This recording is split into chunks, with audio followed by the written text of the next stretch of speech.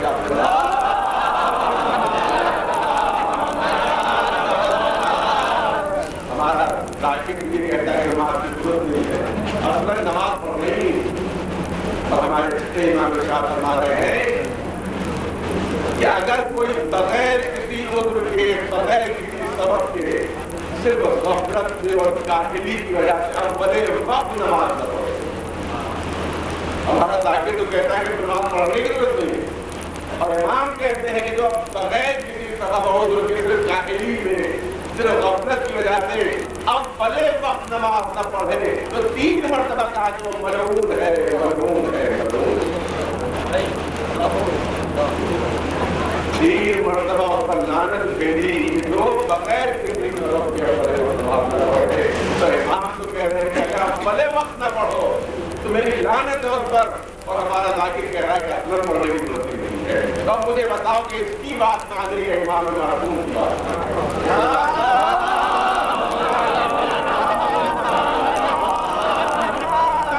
اور یاد رکھیے کہ جس نے سجدے میں سر رکھایا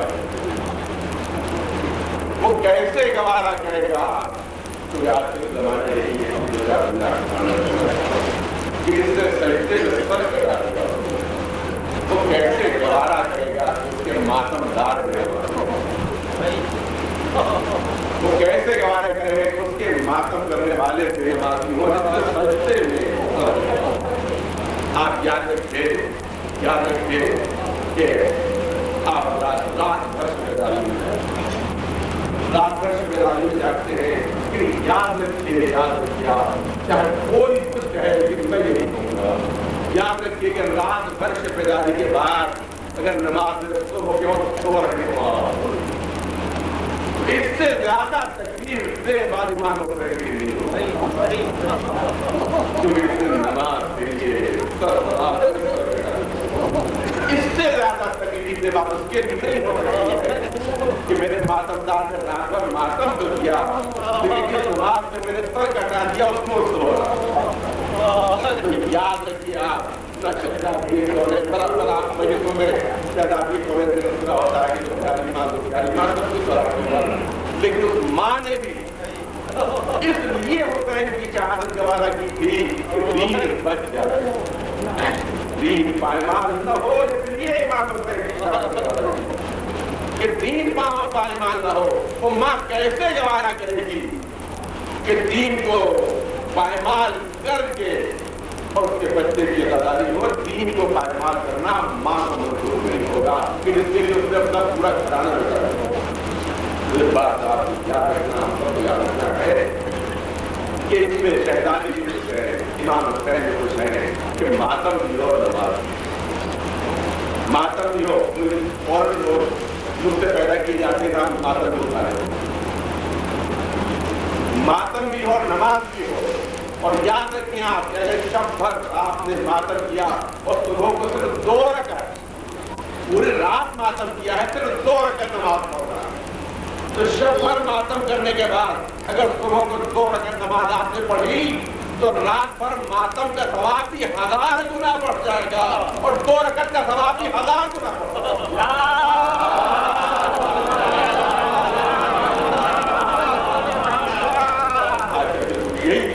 کا زمانہ ہے بالکل کسی ذاکر کی بات سنائی ماتم بھی ہے اور نماز بھی ہے اور ہمارے سامنے امام حسین العابدین کی سیرت ہے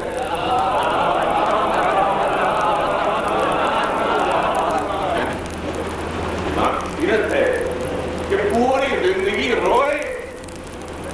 کربلا والوں کا پوری زندگی ماتم کیا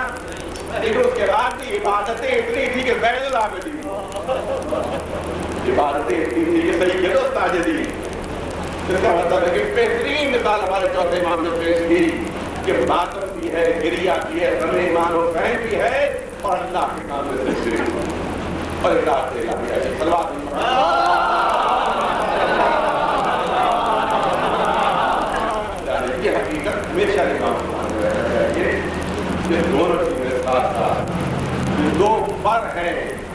جو آپ کو جنت دے ہوگا گندے ایمان حسین اور عبادت دے جائے یہ دونوں چیزیں ہیں جو مل کر آپ کو جنت میں برباد کریں گے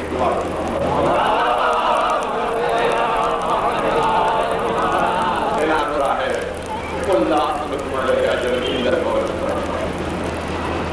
سارا کاج محبت ہے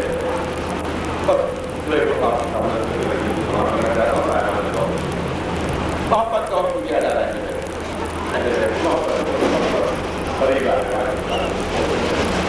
یہاں پر سوال یہ ہوتا ہے کہ انسان کی نفسیات پوری توجہ کرنا انسان کی نفسیات یہ ہے کہ وہ ہر انسان کو الگ الگ پوری توجہ کرنا الگ الگ کمالات اور جس کمال میں جو شخصیت بڑھی ہوئی ہوتی ہے وہ اس کا مرتبہ مثلا کسی کو شاعری پسند ہے تو جو شاعری کے بڑے مرتبے پر فائد ہے وہ اس کا محبوب بن جائے گا کسی کو علم پسند ہے تو جو بڑے عالم ہے وہ اس کا مرتبہ محبت کرتے ہیں کسی کو شجاعت اور بہادری پسند ہے تو جو بڑے بڑے شجاع اور بہادر ہوتے ہیں وہ اس کا مرتبہ محبت کرتے ہیں کسی کو سخاوت پسند ہے تو جو بڑے بڑے فقیہ ہیں وہ اس کا مرتبہ محبت کرتے ہیں کسی کو علم پسند ہے کسی کو زہد پسند ہے ہر ایک کو الگ الگ صفتیں پسند ہوتی ہیں اور اس صفت میں جو نقطۂ کمال پر فائز ہوتا ہے وہ اس کا محبوب بن جاتا ہے اور مرکز محبت بن جاتا ہے یہ ہے انسان کی نفسیات تو پالنے والے سے بھی بارگاہ میں عرض کرنا چاہتا ہوں کہ تم نے ہی انسان کی اس نفسیات کو قلب کیا کہ کسی کو کوئی صفت پسند ہے کسی کو کوئی کمال پسند ہے تو صفت اور کمال میں نقطۂ کمال پر فائز ہوتا ہے وہ اس کا مرکز محبت بن جاتا ہے سب کو مل کر ایک صفت پسند نہیں ہوتی بلکہ ہر ایک کو الگ الگ صفتیں پسند ہوتی ہیں اور اس صفت میں جو بڑھاوا ہوتا ہے وہ اس کا مرکز محبت بنتا ہے کسی کو علم پسند ہے کسی کو علم پسند ہے کسی کو زہد پسند ہے کسی کو خطابت پسند ہے کسی کو سخاوت پسند ہے کسی کو شجاعت پسند ہے الگ الگ صفتیں پسند ہیں اور ان صفتوں میں جو نقطۂ کمال پر فائز ہے وہ اس کا مرکز محبت بنتا ہے پڑھنے والے سمجھ میں نہیں آ رہا ہے کہ تو نے کروڑوں انسانوں کو محبت کا حکم دیا ایک مختصر سی جماعت کے ساتھ کیسے ممکن ہے کہ کروڑوں لوگ مل کر ایک مختصر سی جماعت سے محبت کریں کیونکہ محبت ہوتی ہے کمال سے محبت ہوتی ہے فخر سے اور ہر ایک کے میدان الگ الگ ہوتا ہے ہر ایک کی پسند الگ الگ ہوتی ہے کوئی صفت پسند کرتا ہے کوئی کمال پسند کرتا ہے کیسے ممکن ہے کہ سب مل کر اس 14 کی مختصر سی جماعت سے محبت کرے تو ندائے قدرت آئے گی کہ ہم نے کسی عام جماعت سے محبت کا حکم نہیں دیا ہے ہم نے ایسی شخصیتوں سے محبت کا حکم دیا ہے کہ تمہیں کوئی صفت پسند ہو کوئی کمال پسند ہو تمہیں کسی اور در پر جانے کی ضرورت ہی نہیں اور کمال اپنے نقطۂ کمال پر اسی طرف مل جائے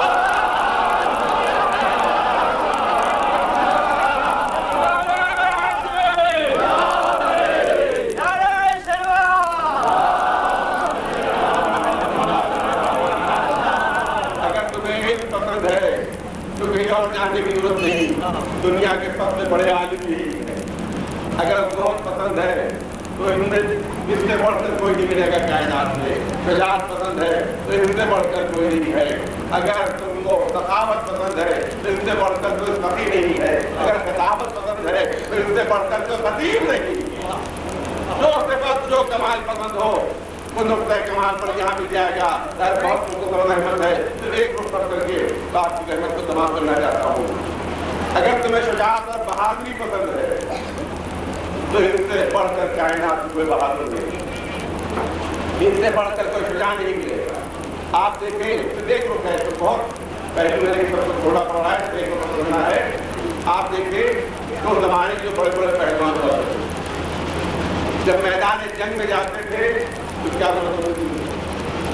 بہترین قسم کا مضبوط گھوڑا بہت عمدہ قسم کی تلوار بہترین قسم کی طرح ان سب تیاریوں کے ساتھ میدان جنگ میں جاتے تھے اور سب اپنی بہادری میں میدان سے جوڑ نکالتے تھے. تو ان سب چیزوں کی ضرورت تھی ایک بہادر کو، لیکن علی کو کبھی ان چیزوں کی ضرورت نہیں پڑی. مولا کائنات کو کبھی ان چیزوں کی ضرورت نہیں پڑی. توجہ چاہتا ہوں آپ حضرات کیسے سمجھتے ہو کہ بہت ہی شاندار قسم کا جو بہت تیز رفتار اور طاقتور کوئی گھوڑا ہوگا ان کے پاس. نہیں، تاریخ بتاتی ہے کہ کمزور کا گھوڑا تھا اور امیر المومنین اسی پر بیٹھ کر میدان جنگ میں جاتے تھے. تو لوگوں نے کہا، جانے والوں نے، کہ یہ علی جس طرح سے اوروں کے پاس تیز رفتار اور مضبوط گھوڑے ہیں اسی طرح سے آپ بھی یہ خرید لیجیے اپنے لیے. آپ کا اعتبار عرب مشہور ہے. تو ہمارے آقا نے جو جواب دیا تو آج تاریخ میں محفوظ ہے کہ مجھے کبھی کسی تیز رفتار گھوڑے کی ضرورت محسوس نہیں ہوئی،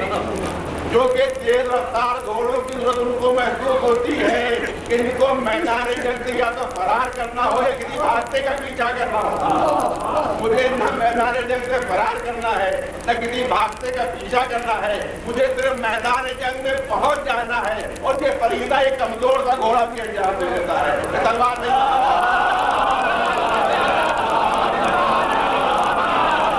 تو معلوم ہے کہ کبھی کسی تیز رفتار اور مضبوط گھوڑے کی ہوتی. صاحبان ذوق نصیب کرنا. اسی طرح سے امیر المومنین کی بہادری تلوار کی محتاج نہ تھی، تلوار کی محتاج، کیونکہ جو خود محتاج ہوتا ہے صاحبان ذوق، جو خود محتاج ہوتا ہے وہ کسی دوسرے کو بخشتا نہیں ہوتا. میرے جیب میں تصور ہے، مجھے خود ضرورت ہے، کوئی مانگ رہا ہے تو میں کیا دوں گا؟ خود مجھے ضرورت ہے، میں محتاج ہوں تو میں کسی محتاج کو کیا دوں گا؟ تو ہمیشہ جس کو احتیاج نہیں ہوتی ہے وہ دوسرے کو بخش دیتا ہے. توجہ ہے. اور یہ بھی تاریخی چیز آپ کے سامنے رکھ رہا ہوں کہ گھمسان کی جنگ ہو رہی ہے، گھمسان کی جنگ ہو رہی ہے. علی چاروں طرف دشمنوں سے گھرے ہوئے، سامنے ایک پہلوان آتا ہے، دشمن آ رہا ہے. اب دشمن سوال کرتا ہے کہ یاری میں نے یہ سنا ہے کہ تم سے کوئی سوال کیا جائے تو تم رد نہیں کرتے، لیکن میدان جنگ میں چاروں طرف دشمنوں سے گھرے ہوئے. دشمن پوچھتا ہے کہ یاری میں نے یہ سنا ہے کہ تم سے اگر کوئی سوال کیا جائے تو رد نہیں کرتے. کہا کہ ہاں صحیح سنا ہے. کہا میرا بھی ایک سوال ہے. کیا سوال ہے؟ کہا میرا سوال یہ ہے یعنی جس تلوار سے جنگ کر رہے ہو وہ تلوار مجھے دے دو. اب ذرا تصور کیجئے کہ دشمن سامنے ہے، چاروں طرف دشمنوں سے گھرے ہوئے ہیں، گھمسان کی جنگ ہو رہی ہے اور دشمن علی سے کہہ رہا ہے کہ یا علی جس تلوار سے لڑ رہے ہو، جنگ کر رہے ہو، مجھے دے دو. توجہ چاہتا ہوں، ابھی اس کا سوال ختم نہیں ہونے پایا تھا کہ علی نے تلوار اٹھا لی اس کی طرف. گویا یہ تلوار کا اٹھانا بتا رہا ہے کہ میری شجاعت تلواروں کی محتاج نہیں. تلوار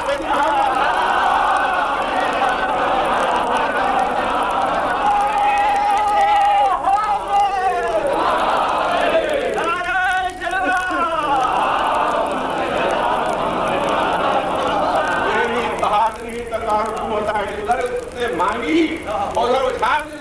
لے جا. میری شجاعت تلواروں کی محتاج نہیں ہے. تو گھمسان کی جنگ میں دشمن کو تلوار بخش دینا اس بات کا ثبوت ہے کہ علی کی شجاعت اور بہادری تلواروں کی محتاج نہ تھی. لیکن اب سوال یہاں پر یہ ہوتا ہے کہ جب علی تلوار کے محتاج نہ تھے تو پھر میدان جنگ میں ہاتھ میں تلوار کیوں لیتے تھے؟ بس توجہ زیادہ لکھنؤ کا بات وقت بننا ہے، انشاءاللہ بات ضائع نہیں ہوگی. جب علی تلوار کے محتاج نہ تھے تو پھر ہاتھ میں تلوار لے کر جنگ جو کرتے تھے تو اس کا ایک پہلو یہ ہو سکتا ہے کہ کیونکہ خود رسول نے بھی کبھی ہاتھ میں تلوار نہ لی میدان میں، اور اگر علی بھی ہاتھ میں تلوار نہ لیتے تو میدان جنگ میں رسول اور وسیع کا فرق واضح نہ ہو پاتا. تو شاید اس فرق کو بتانے کے لیے کہ جو بغیر تلوار لیے جنگ جیت رہا ہے وہ رسول ہے، اور جس کے ہاتھ میں ذوالفقار ہے وہ اس کا وسیع ہے. اور انشاءاللہ یہ جملہ ضائع نہیں ہوگا، صاحبان ذوق ہے یا شاید ہاتھ میں تلوار لیے لیتے تھے کہ اب کسی نے تحفہ بھیج ہی دیا ہے، اگر تحفہ استعمال نہ ہو تو بھیجنے والے کی توہین ہے۔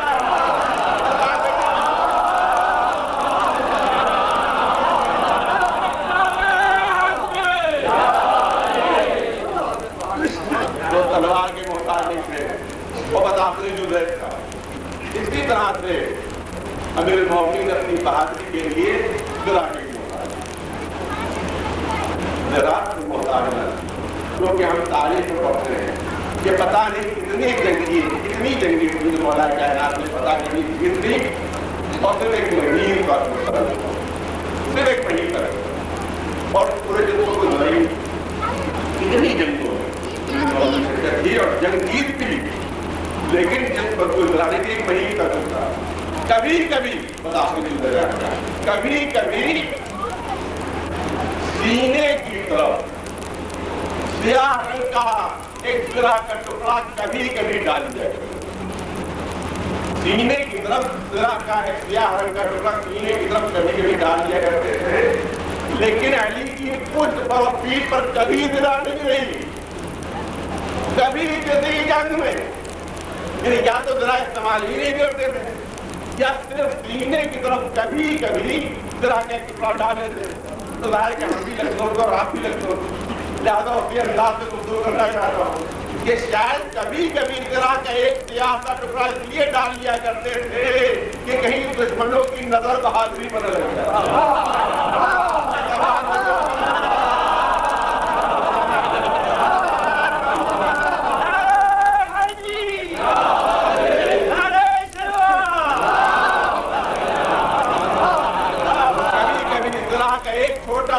سینے کی طرف وہ اس پر کبھی ذرا نہیں رہی، یہ تاریخی چیز آپ کے سامنے۔ اب تاریخ میں درج ہے کہ جنگ نہروان ہو گئی، دیکھیں ایک لفظ پر اگر توجہ رہے تو اشارہ ہوتا ہے، جنگ نہروان ہو رہی تھی، زبردست جنگ ہو رہی تھی، مولا کائنات جنگ کر رہے تھے اور پشت پر ذرا نہیں، پیٹھ کے اوپر ذرا نہیں۔ ایک پہلوان نے دور سے دیکھا کہ علی کی پشت پر ذرا نہیں ہے، تو یہ دبے قدموں پوری وجہ ہے، یہ دبے قدموں اس خیال سے آیا کہ علی تو سامنے جنگ کر رہے ہیں، سامنے جنگ میں مصروف ہے، میں پشت پر پہنچ کر علی کی غفلت میں معاذ اللہ پشت پہ بات کروں گی۔ دبے قدموں آیا یہ سوچ کر کہ پیٹھ پر ذرا نہیں ہے، پشت پر ذرا نہیں ہے، میں پیچھے سے آ کر بات کر دوں، توجہ چاہتا ہوں۔ دبے قدموں جیسے ہی یہ پیچھے قریب پہنچا، جو سامنے علی سے جنگ کر رہے تھے ان کو احساس نہ ہوا،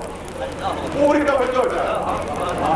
جو سامنے علی سے جنگ کر رہے تھے ان کو احساس نہ ہوا، جو دور سے جنگ کا منظر دیکھ رہے تھے انہی نے یکایک دیکھا کہ جیسے ہی یہ دشمن پشت پر قریب پہنچا یا تو سامنے جنگ کر رہے تھے علی، یہ بجلی کی طرح سے پلٹے، بجلی کی طرح سے پلٹے، پلٹ کر وار کیا اور پھر سامنے جنگ کرنے لگے۔ توجہ چاہتا ہوں، بجلی کی طرح سے پلٹے، وار کیا پھر سامنے جنگ کرنے لگے۔ جو سامنے جنگ کر رہے تھے انہیں احساس بھی نہ ہوا کہ کب علی پلٹے اور کب پلٹ کر پھر جنگ کرنے لگے۔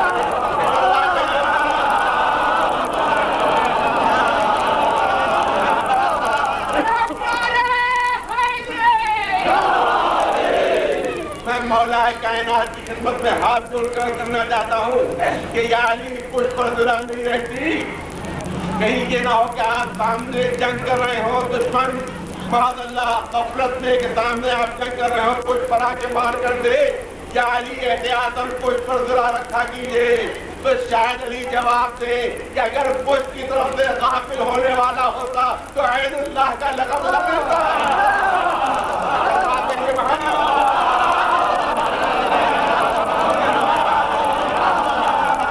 اور آپ نے سنا، توجہ چاہتا ہوں، بس زحمت تمام کرنا چاہتا ہوں، آپ نے سنا کہ دشمن جیسے ہی قریب آیا پلٹ کر ایک بار کیا، جلدی سے بجلی کی طرح سے ایک بار کیا، پھر سامنے سے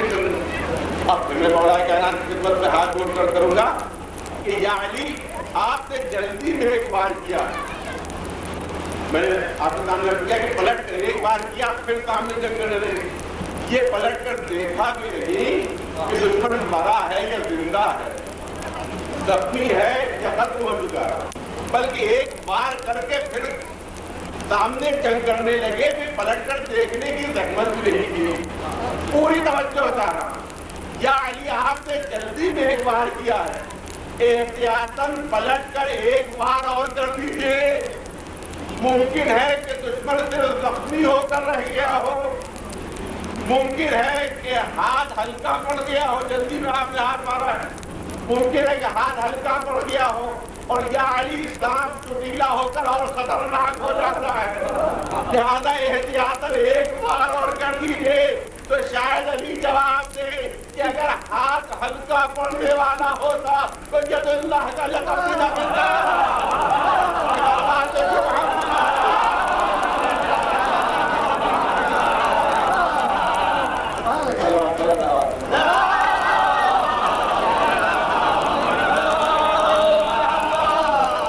یہ وہ شخصیت ہے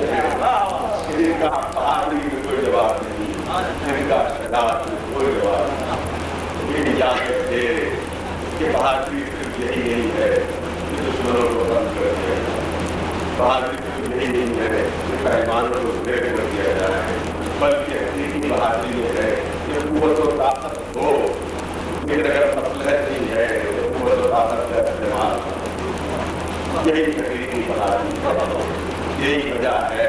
جب کوئی نہ کہے کہ ہمارا بیمار ماں کوئی نہ کہے جناب بہادر نہ تھے، وہ لوگ تھے کہ اشارہ کرتے اسی لیے کیا کسی نے اچھا شعر کہا ہے کہ یہ تحمل شاہکار عابد زندگی ہے، یہ تحمل شاہکار عابد زندگی ہے. ہاتھ میں ساری خدائی پاؤں میں زنجیر. یہ سب ترین امتحان تھا. یہی وجہ ہے کہ جب بھی امام سے پوچھا گیا کہ آپ سب سے زیادہ مصیبت میں سبب امام فریاد کرتے تھے صراط الخلیل فی جنت جہنمی بدت نجات اللہ. اس صراط الخلیل کے بازاروں میں چلایا جا رہا تھا، اس کا کوئی ناصر مددگار نہ ہو اور پسندار کی رحمت ہے. ہاں لے کے جا رہا ہوں ان کو پر لے جایا گیا، صحراؤں میں پیدل کیا گیا اور پھر اس کا کانٹے میں رکھا گیا، اس سے قدر رکھی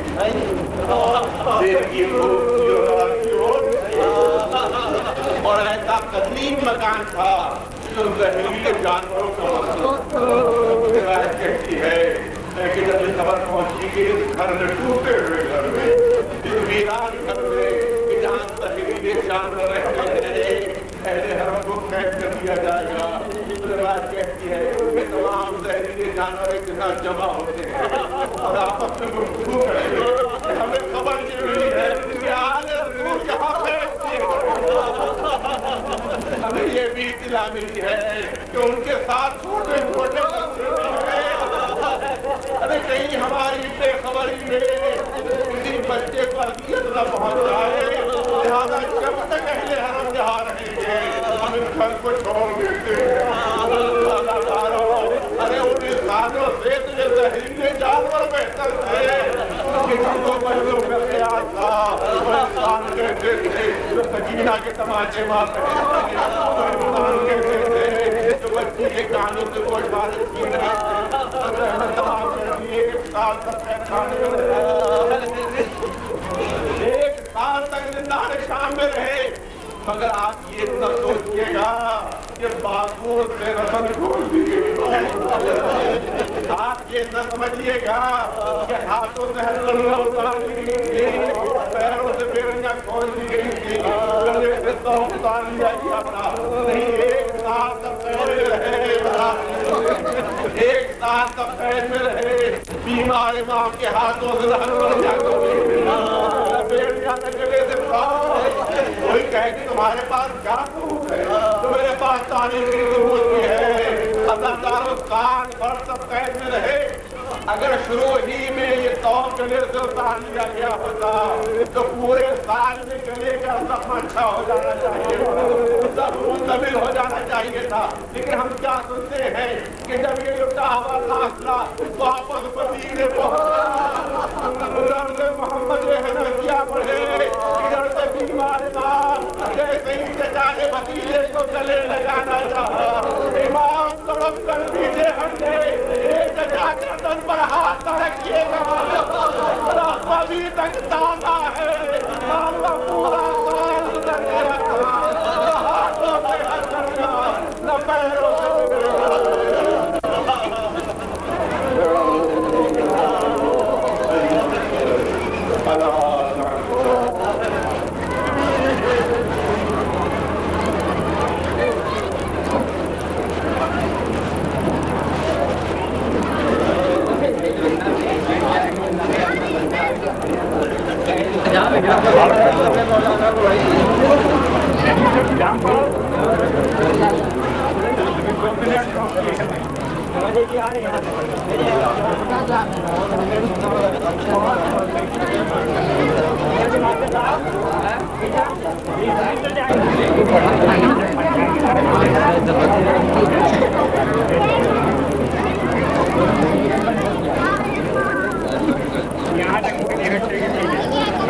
اور آ رہے اوپر نیچے جا رہے